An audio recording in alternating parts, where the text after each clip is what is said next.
Well, the government is totally shut down. Let's find out what that's all about. What started that? What does that even mean? What happens when the government shuts down? And we're also going to be checking out how the crime is going on in America at this point, how people are feeling about that, and the grand and glorious Greta Thunberg was caught on a flotilla bringing aid to Gaza. Turns out there was nothing there. All that today. Stay until the very end, and I'll see you on the other side.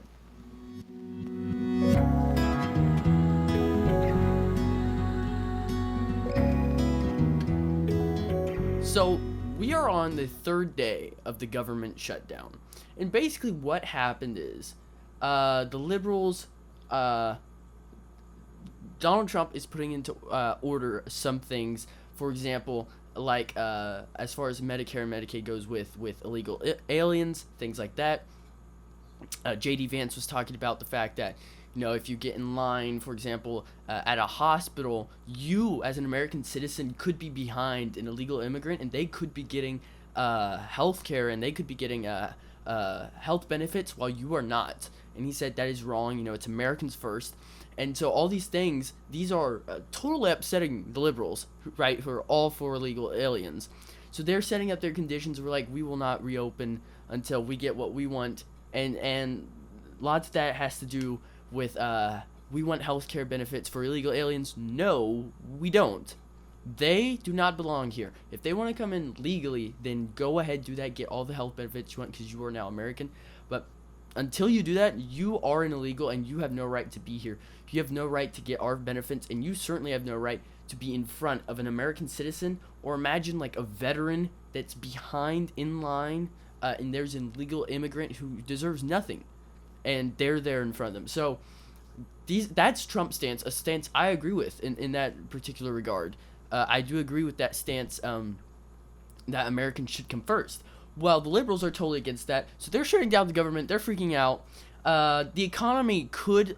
Carolyn Levitt actually had a press conference today, Friday, October the 3rd. She had a press conference at the White House, and basically some stats she put up. For example, the economy could lose $15 billion of growth every week that the shutdown continues. So this is a big, heavy, this is not good for our economy at all. And the far left will not listen. People are begging them. I think it's like 70% of the population, perhaps more, is against this. They're totally against what's going on. They're totally against this government shutdown. But it's all about me. And J.D. Vance brought up the point that Chuck Schumer, he and AOC are kind of battling it out, right? He feels like if he bends and he's like, okay, let's stop with the shutdown, I'm going to vote for opening it again. He feels like the Democrats that I need, their support, I'm going to lose that, and it's all going to go to Alexandria Ocasio-Cortez. And he does not want that, so he's still holding out, even though he knows what's better. And remember, this country is not about an individual. This country is about everyone, and you should have everyone's highest interests as your main goal, and being selfish like that is incredibly wrong, and you should not be in politics if you're going to be selfish like that. Our country depends on you to run well, and depends on you to think about everyone that's involved and not just yourself. And I think it's just it's a horrible picture to paint when you care more about yourself and your gains than everyone else. And that's what it looks like he's doing.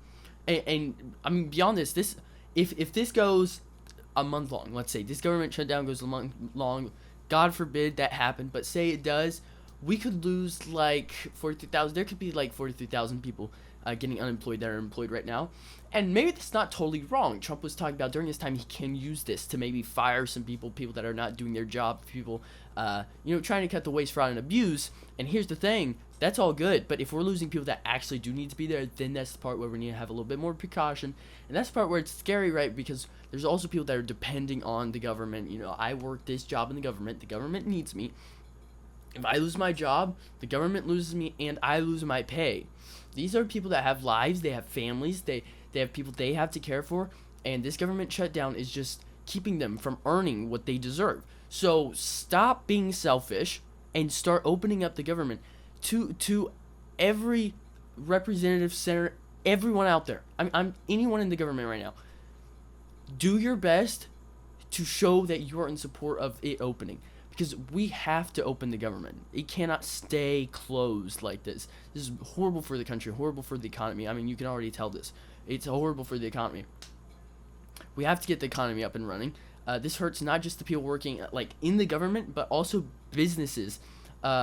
Who like, if you're a small business owner, you can't take out loans or mortgages, and they are not going to get them when they need them, right? And some people need them right now. This is detrimental to our entire economy, and the Democrats are just refusing to let go. So it's very selfish. It's a very selfish approach, and I think it's very wrong that they would treat it this way. This is not their government. It's our government. The government, of everyone who voted them in, everyone who's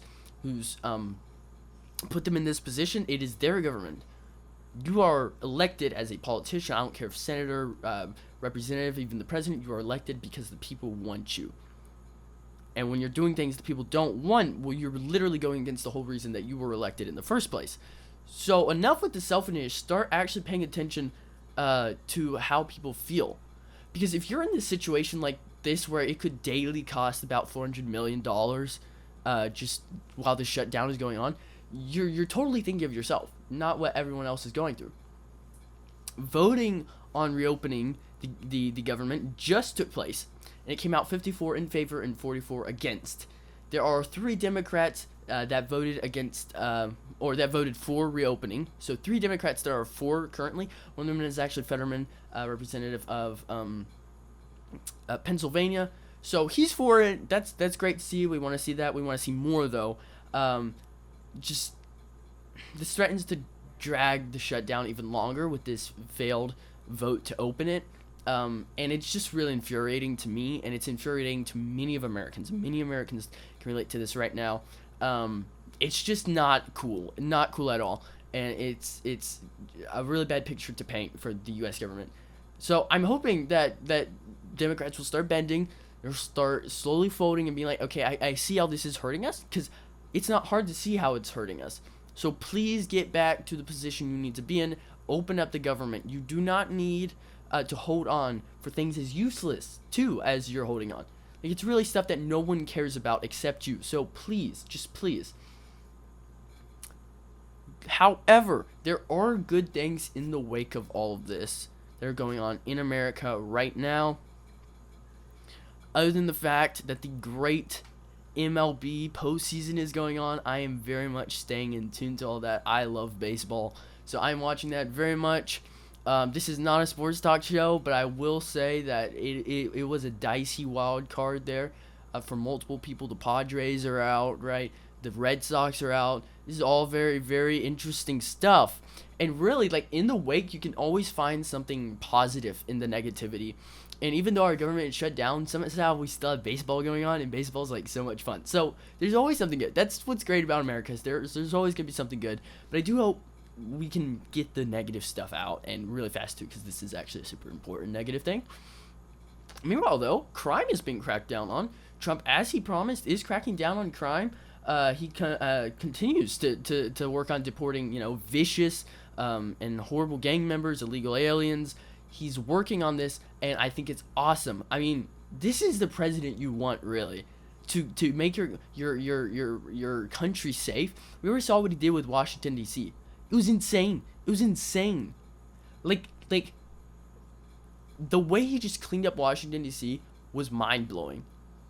I mean, if you look at the crime rates before and you look at the crime rates after, it's mind-boggling how he did that. It's just incredible, and I want all of America to go through that. All of America, everywhere, and especially our favorite city, Portland, really needs some help. Peter Hegseth was given the green light to actually send however many troops he needs to defend the ICE facilities in Portland from the Antifa groups that are protesting. It's kind of stupid. Basically, they've looted, they've vandalized. I mean, they're throwing grenades. They're barging into facilities. These are not peaceful protests at all. What on earth? We saw. I've already proved it. I've already talked about this. We saw when George Floyd died. Those protests were not peaceful.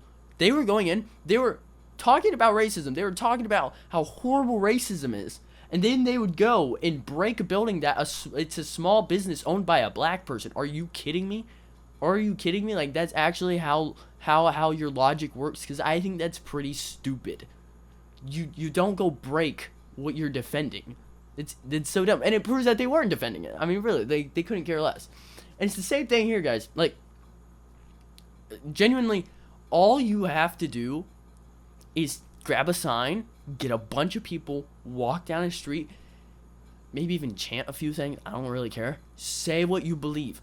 You do not have to start breaking things. You do not have to resort to violence, fear. That's not how we do it. That's not how you do it in America. That's totally wrong. There's no reason to resort to fear, right? And try to put fear in people's hearts simply because you're against, in this case, ICE and deportation. There's no reason. It is totally wrong, totally unacceptable. It's not how we do it in America. You have free speech, but you do not have the right to go breaking people's stuff. You do not have that right, and do not think you have that right. And a lot of times it's justified by the dumbest things, like the George Floyd. And America was justifying vandalizing stuff and breaking things.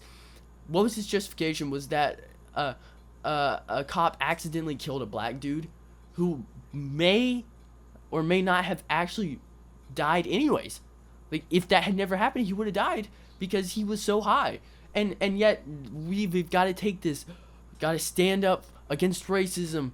You know, Black Lives Matter, and so now I've got to go trash people's places. You don't do that. If you really believe that Black Lives Matter, you are not going to go break the buildings that black people own. You do not do that, and that shows how senseless and unlogical these people are. They just go and do things. It's totally emotion driven, and so what? Like, seriously? Okay, whatever. Use your free speech, but please don't hurl grenades at people. It's really not nice. Nobody really enjoys being the targets of grenades.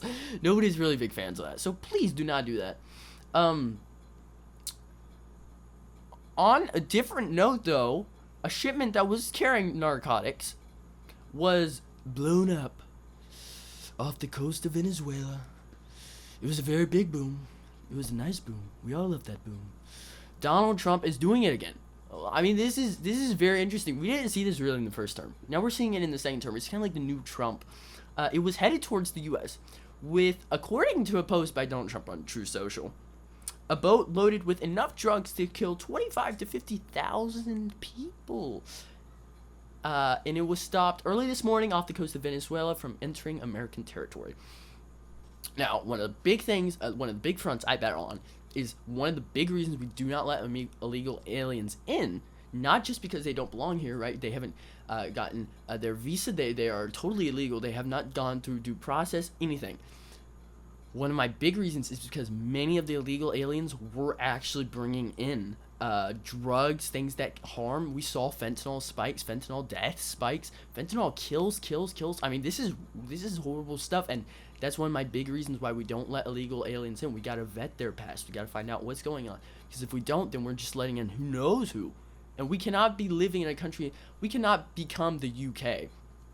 And I bring that up because the UK is now flooded with Muslims. It's flooded with gangs. UK is no longer safe to live in. There are some streets in the UK that if you go on and you are not Muslim, you will be persecuted. And that's wrong. It's just wrong. So, we're American, right? And so we're not going to have this. I do not want this happening. So, that's why one of the big reasons I am against illegal immigration. But also, I mean, carrying a shipment of narcotics, you have the audacity to do that knowing that Trump is our president is pretty insane.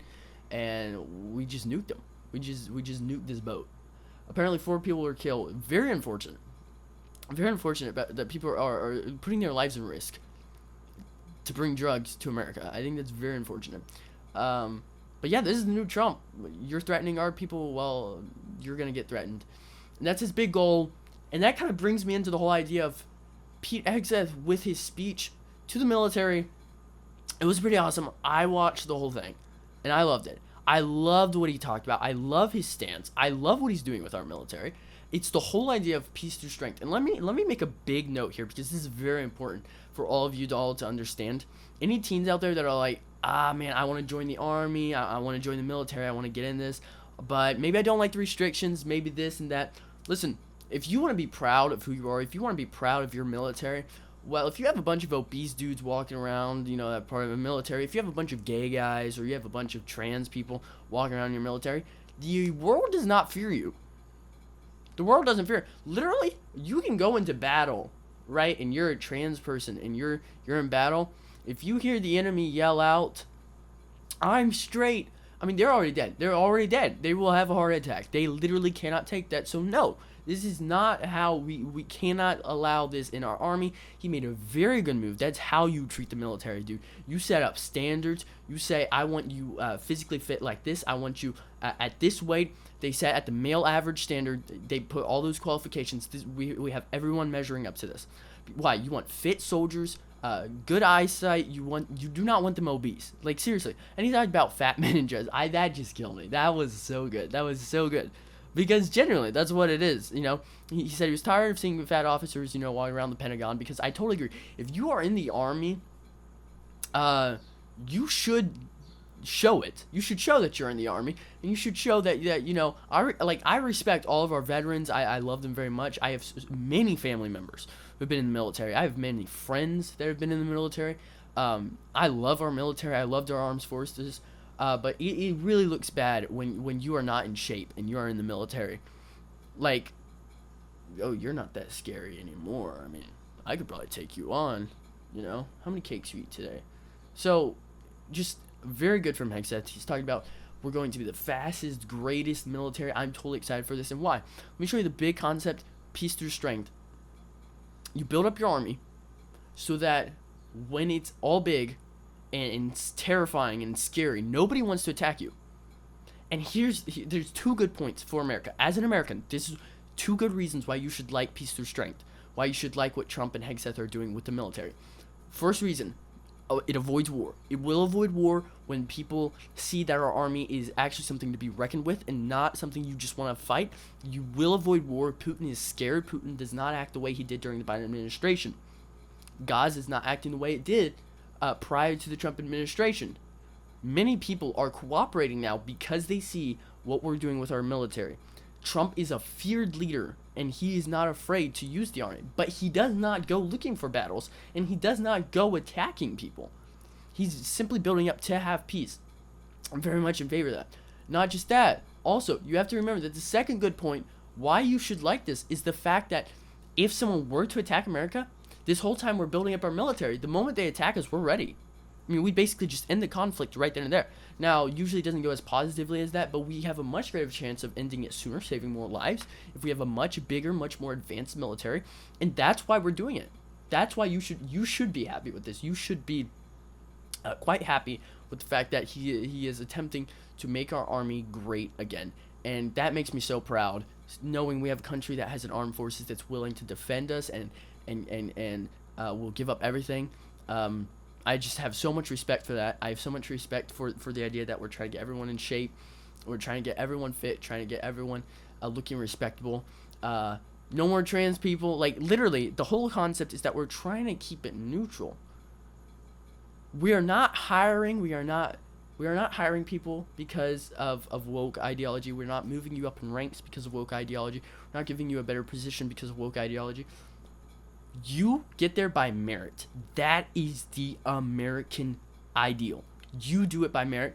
When in the very beginning of America, how was it? The in England, the way you were big in life, the way you were famous or rich or powerful, is because you were born to that. You were born to that status. If I was born as a pauper, ain't no way I'm getting up in life. Like, rarely anyone ever did that because the system did not allow it. It was not by merit, it was just by I was born into this. In America, people could move up. Why? Because hard work, dedication got you your dreams. It got you what you wanted. That was the American ideal. And that it's the same thing here in the army. It's not just going to be, oh, you're trans? How nice. Let's make you a sergeant. No, you are a good person. You have done this, you have done this, you have done this, you have done this. You have merit. You will move up in ranks because you've done these things by your merit. That's what America's about to me. I don't know about you, but America is not about feeling bad for the minorities. Because here's the thing. Well, we should care about minorities. And America has, lots of immigration, all that. We love legal immigrants, guys. But at the same time, you get to where you are by merit. You should not be brought up in ranks. You should not be whatever. You should not be a higher rank simply because of who you are. It needs to be what you've done, how you deserve this. Why do you deserve this? And it should be merit. It should be merit. It should be, I worked for this. And I can promise you it's going to be a lot sweeter when you get it because you worked for it. I do jiu-jitsu, right? When I get my next belt, when I get my degrees on my belt, I will do it because of merit. I will not do it because of who I am.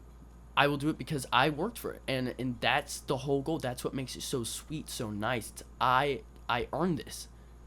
I put in the effort and now I'm here. And to me, that's for any life, for anything. That should be how it is. I graduate, I start a business, whatever I do it because I worked for it. I worked hard. I dedicated myself. There were restless nights. There were meals skipped, but I got here because of how hard I worked. And ultimately, that's my goal. Really, even with this podcast, is hard work, dedication, and I want to get there because of merit. And that's the whole idea with the Army, which I think is absolutely awesome. Thank you, Pete. Thank you, Mr. President. It is great. Meanwhile, finally, our last bit of fun for the day. Greta Thunberg, our favorite child activist for Gaza. Oh, wait, she's not a child anymore? Well, she feels like one still. She still kind of talks like one. Like, she might still be. Her brain hasn't really matured. We're waiting. It will get there. I've said this about things before, and they never get there. So, I don't know. We'll see. She was on a flotilla with other activists, right? This flotilla is heading towards Gaza. Supposed to be bringing aid for Gaza. Now, they were going against Israeli regulations. I mean, you gotta wonder what she's doing, right? She records a video of herself complaining about how they're getting stopped because they want to take aid to Gaza. But you can actually, the recording, they're being told, do not come through this way. There's another port you're supposed to go through. They do not go through there. They continue on their path, which they're explicitly being told not to. So they're intercepted by not complying to the Israeli regulations. Now they're intercepted, and turns out there's nothing on the flotilla. Nothing. No aid. No help. Just a bunch of sassy activists. Like, this story is sad. Guys, do not do things for the headlines. That's what Greta is doing here. She's doing it for the headlines, and it's just ridiculous. Genuinely, like, she could have at least had aid. I mean, at least have aid, had help. But she didn't even do that. I mean, there's nothing. So it's really just annoying. And no one wants the sassy activists. I mean, nobody. The Gazans don't want the sassy activists. I mean, they're like food activists. Everyone's going for the food. Everyone's going for the band, everything. The blankets, anything. That's what I'm going for. I am not choosing the activist at all. And I would say if they make those choices, they are very wise. But no one wants an empty boat with just some activists. Like, that's no fun at all. That's it for today. I hope you guys enjoyed. This was an interesting bit of news. We will be keeping an eye on the whole government shutdown, bringing more to you guys, hopefully getting that out. You can always find my posts on YouTube. I do post reasonably regularly, and I will be trying to get more posts like at the time, breaking news, things like that, so make sure you're keeping an eye out for that. If you are not subscribed, please do so. It's a huge help when people subscribe. It's also a huge help when people comment. So if you guys could comment and give me ideas, whatever you need to do. But thank you all so much for the support so far. It's been a lot of fun, and I'll see you all in the next one. God bless.